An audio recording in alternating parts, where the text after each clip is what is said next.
Alors bonjour à tous et bienvenue dans cette nouvelle vidéo. Donc aujourd'hui nous allons faire la distinction entre un comportement dû à une perversion narcissique et un comportement dû à une psychose. Donc il faut vraiment faire la différence entre les deux, la distinction entre les deux, et c'est pas toujours évident effectivement, certaines personnes vont confondre les deux, et c'est bien pour ça que les pervers narcissiques, qu'ils soient hommes ou femmes, peuvent se faire passer pour malades mentaux, autrement dit pour justement psychotiques. C'est quoi un psychotique? C'est une personne qui vraiment a un souci au niveau de sa personnalité, donc c'est-à-dire va rentrer à certains moments en crise, mais que à certains moments. Et c'est ça fondamentalement la différence, c'est qu'un psychotique c'est pas quelqu'un qui n'est pas présent, qui n'est pas là, avec qui vous ne pouvez pas avoir de relation. En fait, un psychotique, vous pouvez tout à fait avoir une relation qui est plutôt bienveillante avec cette personne-là, et puis à certains moments, cette personne rentre en crise et a un comportement plutôt déplacé. Ça peut être effectivement très agressif, que ce soit verbalement ou physiquement, mais c'est pas ce qui est prépondérant si vous voulez. Ce qui est prépondérant, c'est vraiment le trouble mental. Donc c'est généralement une personne qui a déjà consulté, qui a déjà éventuellement fait des séjours en psychiatrie. C'est une personne qui est dite instable, mais c'est une personne qui à certains moments peut se montrer vraiment charmante, peut en fait vraiment avoir une relation avec vous. Ce ne sont pas des personnes qui ne vous respectent pas ou n'ont pas d'avis propre. Ce sont des personnes qui, en dehors des crises, fonctionnent plutôt correctement et avec lesquelles vous pouvez vous lier d'amitié, où vous pouvez avoir des histoires d'amour. Alors je dis pas que c'est facile, évidemment, comme dans toute maladie mentale, vous allez pâtir quand même du trouble mental qui va interférer au niveau relationnel et qui peut potentiellement d'ailleurs vous faire souffrir, mais qui va aussi faire souffrir cette personne-là. Donc c'est une personne qui est à aider, une personne qui est à secourir. C'est pas toujours possible, peut-être que vous n'êtes pas assez neutre, vous êtes trop engagé dans la relation pour pouvoir aider cette personne. Et c'est bien pour ça souvent qu'on recommande de faire appel à des personnes extérieures, à des professionnels, à des institutions, en fonction des cas. Donc vous aurez compris, être psychotique, c'est avoir une réelle maladie mentale. Et donc effectivement, quand une personne a des accès de violence, etc., quand la justice s'en mêle, généralement, on va déterminer que ce n'est pas du fait de la personne, mais du fait de la maladie. Et généralement, on fait cet amalgame aussi avec les personnes qui se comportent en tant que pervers narcissiques. Donc c'est-à-dire ces personnes-là vont essayer de recevoir votre bienveillance, votre tolérance, etc. en disant oui mais c'est parce que je suis malade. En réalité, c'est autre chose. Ces personnes-là, comme je l'ai expliqué, sont vides et creuses, n'ont pas d'opinion propre, donc vont changer d'opinion en fonction des situations, en fonction des personnes. Autrement dit, ce ne sont pas des personnes qui sont constantes, qui sont consistantes non plus d'ailleurs, et donc vous n'avez pas vraiment de relation avec ces personnes-là. Ce sont des personnes qui à certains moments se montrent hyper charmantes, et justement vont utiliser beaucoup la séduction pour vous attirer, vont vous présenter vos rêves, essayer de vous combler le mieux possible, et vous aurez l'impression même d'avoir trouvé la personne idéale, que ce soit en amitié, que ce soit en amour, que ce soit pour collaborer au niveau du travail. Vous aurez l'impression vraiment que c'est idyllique. Et même jusqu'à vous dire, je pensais que ça n'existait pas sur Terre ce type de relation-là. En fait, c'est pas une relation. Ces personnes vous vendent du rêve, vous vendent votre rêve pour vous appâter, vous accrocher. C'est la première phase, mais cette phase va revenir de temps en temps effectivement après votre révolte. Et c'est ça qui vous donnera l'impression qu'en fait, il y a quelque chose à retirer de cette relation et qu'il s'agit vraiment d'une relation ou vraiment d'amour ou vraiment d'amitié. Donc, en réalité, tout n'est que faux, tout n'est qu'apparence dans la perversion narcissique. Alors, ce qui est particulier avec le ou la perverse narcissique, ce sont des personnes qui se fondent vraiment dans la masse. À l'inverse des psychotiques où on va voir à certains moments qu'ils dysfonctionnent profondément, où effectivement cette personne ne se gère plus, généralement les pervers narcissiques se gèrent plutôt bien, vont se fondre dans la masse et vont tout faire justement pour vous avoir à la bonne, comme on dit, donc c'est-à-dire pour vraiment passer pour la personne formidable, et généralement c'est comme ça qu'ils sont perçus d'ailleurs. Donc c'est pour ça que c'est difficile de se défendre, de critiquer ces personnes-là, parce que tout le monde les aime bien, parce que justement ils trouvent une façon de faire pour que justement chacun trouve son compte dans la pseudo-relation, mais c'est justement ça. Avec un psychotique, vous pouvez vraiment avoir une relation qui est profonde et qui est réelle, mais qui à certains moments va être malmenée par la maladie. Avec un pervers narcissique, ils n'ont aucune relation réelle, donc tout est dysfonctionnel en réalité, mais ça a l'apparence de la normalité. Donc ça c'est vraiment fondamentalement différent. Bien sûr qu'à certains moments, les pervers narcissiques vont être aussi en état de crise quand vous vous défendez bien, mais c'est avec tout le monde, c'est justement chaque fois dans les mêmes situations et les mêmes circonstances. À ce moment-là, ils essayent de reprendre le pouvoir et donc en fait, ils font tout pour culpabiliser, pour se victimiser, donc c'est-à-dire se mettre en position de victime, je suis à aider. Donc derrière ça, il y a le aide-moi, sauve-moi, ou bien ils vont se placer justement comme sauveurs. Vous connaissez, je pense, le triangle de Karpman qui justement vous montre ces trois positions, soit je me place comme un sauveur, soit je me place comme une victime, ou soit je suis l'agresseur. Donc le bourreau. Et donc effectivement, quand vous voyez une personne qui est systématiquement dans ces trois positions et qui du coup vous fait jouer une de ces trois positions là aussi, soyez en alerte parce que ce n'est pas sain. Alors ça peut exister aussi dans d'autres relations que celles avec le pervers narcissique, la perverse narcissique. Je mets toujours le mot relation entre guillemets parce que c'est justement ça qui est fondamental à comprendre, c'est que les pervers narcissiques, il n'y a pas de relation réelle. Tout est faux. Tout est toujours surjoué. Vous avez affaire à un personnage. Vous n'avez pas affaire à quelqu'un qui a une maladie, mais qui à certains moments peut se connecter à vous, avec qui vous pouvez réellement échanger. En fait, la violence est tout le temps. La perversion narcissique, c'est vraiment quelqu'un qui essaie de vous détruire continuellement.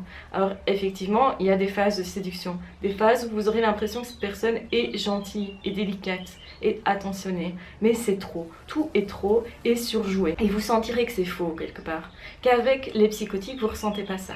Vous sentez quelque chose de l'ordre de l'étrangeté quand il y a des crises, parce que vous allez voir cette personne qui change de comportement. Donc il y a vraiment des phases dans lesquelles la personne n'est plus la même. Et donc quelque part, vous aurez l'impression que c'est plus la même personne.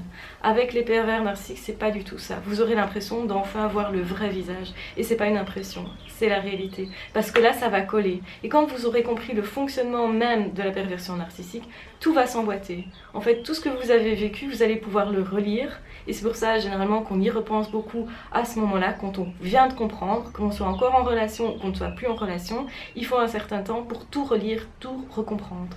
Et c'est là que se fait le deuil, quand on a tout compris, tout exploré, qu'on a exploré tout ce qu'on avait vécu avec cette personne et qu'on l'a relu à cette lumière-là, avec la lumière justement de la compréhension de la perversion narcissique.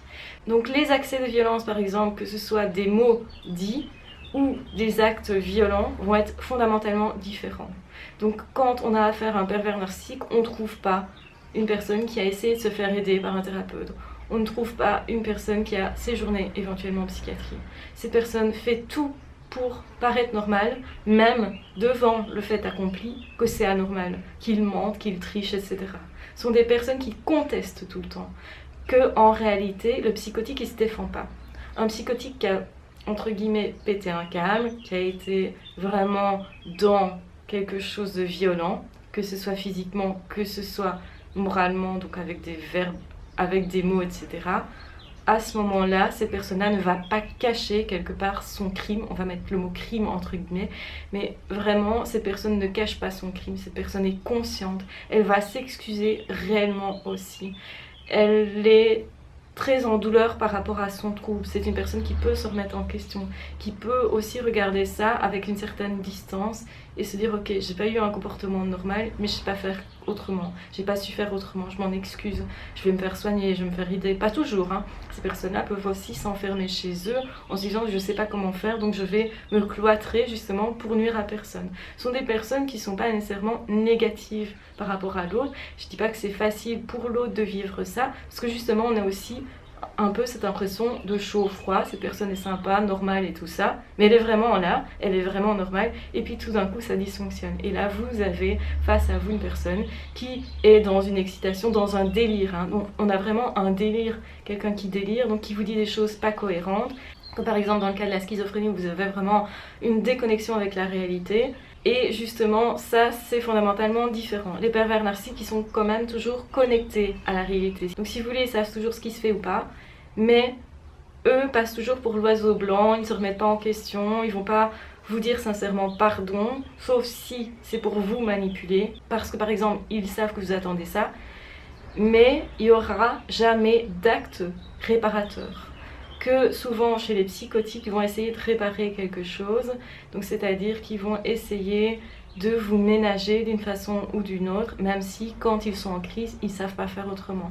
Donc c'est fondamentalement différent. Les pervers narcissiques savent très bien ce qu'ils font et c'est pour ça qu'ils le masquent. Ils vont tout faire pour masquer justement leur violence, leurs crimes, leur méchanceté, leurs actes déplacés, leurs mots déplacés. Ils vont dire que c'est l'autre qui invente, que c'est l'autre qui a agressé. En fait, c'est toujours de la faute de l'autre. Un psychotique ne fait pas ça. Il ne reproche pas nécessairement à l'autre quelque chose, ou alors ça va pas être du tout cohérent. Ils vont être pris d'hallucinations et des choses comme ça. Donc ce qu'ils vont vous dire n'est pas cohérent du tout. Et vous trouvez dans le passé de ces personnes-là vraiment une historique de consultation, de prise de médicaments, d'essais, pour aller mieux. Donc ce sont des personnes qui généralement ont travaillé sur elles-mêmes. Une personne psychotique ne réagit pas du tout pareil, n'essaye pas de camoufler en fait ses agissements négatifs, va plutôt se les reprocher ou même essayer de les expliquer et essayer éventuellement de protéger les personnes et de se protéger elle-même aussi. Donc tout ça, c'est complètement différent. Quand vous avez affaire à une personne qui est paranoïaque et qui vous a agressé dans un état de crise, eh bien cette personne-là, une fois ressortie de la crise, va vous percevoir différemment, va se comporter différemment. Les pervers narcissiques, c'est vraiment, ils se comportent tout le temps de la même façon, toujours donc dans ces 3 positions de sauveur, donc je prends soin de toi mais à l'excès, et quelque part je te dis que t'es pas capable tout seul, c'est plus ça. Je me place aussi en position de victime, tu dois être gentil parce que j'ai mal là, ou parce que je suis malade, ou parce que ci, ou parce que là, ou parce que la situation n'est pas facile pour moi, ou parce que j'ai pas eu une enfance facile, etc. Ils vont en fait s'inventer souvent des histoires difficiles, des histoires familiales difficiles, un passé difficile, ou vont dire être persécutés au boulot, etc. Mais c'est juste pour se faire passer pour victime. Et alors, à certains moments, vont être dans l'agression. Mais c'est toujours une agression qui est tamisée. Généralement, avec les psychotiques, l'agression, elle est plus frontale, elle n'est pas cachée et elle est assumée derrière. Donc ça, c'est fondamentalement différent. Donc voilà comment vous pouvez distinguer une personne qui souffre d'un trouble mental et qui généralement, d'ailleurs, est souvent en thérapie, est souvent en train de se soigner. Alors, ça ne veut pas dire que la personne va directement en parler, mais forcément, la personne, à un moment donné, pourrait tout à fait vous en parler, tandis que dans le cas des pervers narcissiques, c'est pas eux qui sont malades, c'est toujours les autres. Ils cherchent pas à se soigner, ou alors c'est pour voir un thérapeute qu'ils vont juger être incompétent. Donc ils vont vous dire oui, j'ai essayé mais c'était une personne pas compétente. Donc c'est toujours j'ai été victime presque de ce thérapeute qui n'était pas compétent, hein. Et personne ne peut m'aider, etc. C'est plus ça. Et là, dans ce cas-là, je peux m'apitoyer. Mais il n'y a pas vraiment d'effort personnel. Si vous voulez, quand vous faites une thérapie, vous avez forcément une partie toujours à être acteur pour guérir. C'est pas l'autre qui a une baguette magique et qui va vous guérir, ça c'est pas vrai. C'est vous-même qui allez vous remettre en question, qui allez chercher, et vous allez faire ça en étant accompagné. La personne va vous orienter de façon justement à ce que la culpabilité ne prenne pas le dessus dans certains cas, et aussi à remettre les choses à leur juste place. Donc oui, vous êtes responsable certainement d'une partie de vos agissements, mais pas nécessairement de tout non plus. Donc il faut rester logique, et aussi cette personne va vous guider avec bienveillance, de façon à ce que vous puissiez vous aimer malgré vos erreurs et remettre les choses en place et avoir des outils pour vous analyser, mieux vous connaître en gros. Le pervers narcissique ne cherche pas à mieux se connaître, c'est une personne qui pense que de toute façon elle ou il est parfait et de toute façon ne va pas du tout chercher à se modifier, ne va pas faire d'efforts à ce niveau-là. C'est une personne qui peut faire semblant d'avoir été en thérapie aussi, mais en réalité cette personne n'a vu personne. C'est une personne qui est tout le temps dans les apparences, est tout le temps en train de tricher, en train de mentir, en fait tout le temps en crise quelque part. C'est une personne avec laquelle vous n'aurez jamais d'interaction réelle, vous sentirez toujours quelque chose qui dysfonctionne. La personne vous envoie des doubles messages continuellement et ça ne s'arrête jamais. Il n'y a pas des périodes de crise, des périodes difficiles et des périodes où c'est plus calme, même si entre les attaques, vous pourriez marcher sur les œufs et avoir l'impression que ça s'apaise un peu, mais ce n'est qu'une impression. Que quand c'est vraiment un trouble psychiatrique de l'ordre de la psychose, à ce moment-là, vous avez vraiment clairement des périodes de crise immenses où vous voyez clairement que la personne n'est pas bien et la personne ne va pas vous dire c'est de ta faute, la personne va dire ok, je suis pas bien. la personne est consciente de son trouble et en souffre généralement. Tandis que dans la perversion narcissique, donc tout est caché, la personne fait semblant de ne pas en souffrir, évidemment qu'il y a une souffrance intérieure, mais tout est rejeté à l'extérieur et c'est pour ça qu'en fait, la personne qui a des comportements pervers narcissiques ne va pas évoluer parce que cette personne-là n'a pas envie d'évoluer. C'est vraiment exceptionnel, quelqu'un qui justement se considère comme un objet, identifie l'autre comme un objet, utilise l'autre comme un outil et rien d'autre, tant que l'autre est utilisable, et n'identifie pas, si vous voulez, l'autre comme un sujet. Les psychotiques identifient l'autre comme un sujet, comme quelqu'un qui a des désirs et des besoins, et donc c'est pour ça qu'il y a plus de respect, en tout cas hors crise. Donc pendant les crises, effectivement, c'est pas pour ça que l'autre en face n'en souffre pas, bien entendu, l'autre va en souffrir, et c'est toujours délicat d'être en relation avec une personne qui a un trouble profond de personnalité, parce que ici, dans le cas de la perversion narcissique, c'est vraiment un trouble de personnalité, donc une personnalité qui n'est pas construite, une personne qui n'est pas construite. En fait, vous n'avez personne à l'intérieur et tout est surjoué. Quand vous avez compris ça, vous avez tout compris. Le psychotique ne camoufle pas, généralement, il veut payer son crime quelque part. Le pervers narcissique, c'est pas lui, c'est forcément de la faute des autres et lui est tout blanc. Donc là, vous aurez vraiment deux profils complètement différents, deux attitudes complètement différentes. Et aussi, les pervers narcissiques, quand ils vont parler de ce qu'ils ont fait, eh bien, ils vont avoir plaisir à le raconter. Un psychotique n'a pas plaisir à dire qu'ils ont fait du tort à quelqu'un. Voilà, j'espère que cette vidéo vous sera très utile, qu'elle vous permettra vraiment de faire la distinction entre un trouble psychiatrique, donc autrement dit, dans ce cas-là, l'origine c'est la maladie, du comportement violent, etc. Et la perversion narcissique dans laquelle il n'y a même pas de relation et en fait il n'y a rien à sauver. Évidemment que les pervers narcissiques essayent de se faire passer plutôt pour malades, pour avoir droit à votre regard bienveillant, à votre tolérance, parce que plus vous allez vous laisser faire, plus vous allez autoriser de choses et plus ils peuvent aller loin avec vous et vous utiliser en fait. Donc voilà, je vous embrasse bien fort, je vous aime très fort, j'espère que vous allez bien. Je sais que cette vidéo est un petit peu difficile à entendre, je pense que c'est un sujet assez délicat. Donc surtout prenez bien soin de vous, n'hésitez pas à vous abonner à la chaîne si ce n'est pas déjà fait, à cliquer sur la petite cloche si vous voulez avoir justement une alerte chaque fois que je sors une nouvelle vidéo. Vous pouvez aussi soutenir la chaîne, je vous ai déjà fait une vidéo pour vous expliquer comment soutenir la chaîne.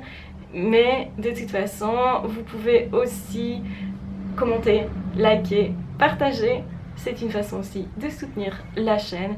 Et de toute façon, on se retrouve très vite dans d'autres vidéos ou dans d'autres podcasts. Je vous remercie pour votre écoute et pour votre présence parce que cette chaîne, c'est vraiment une très belle aventure. À ciao, bye bye!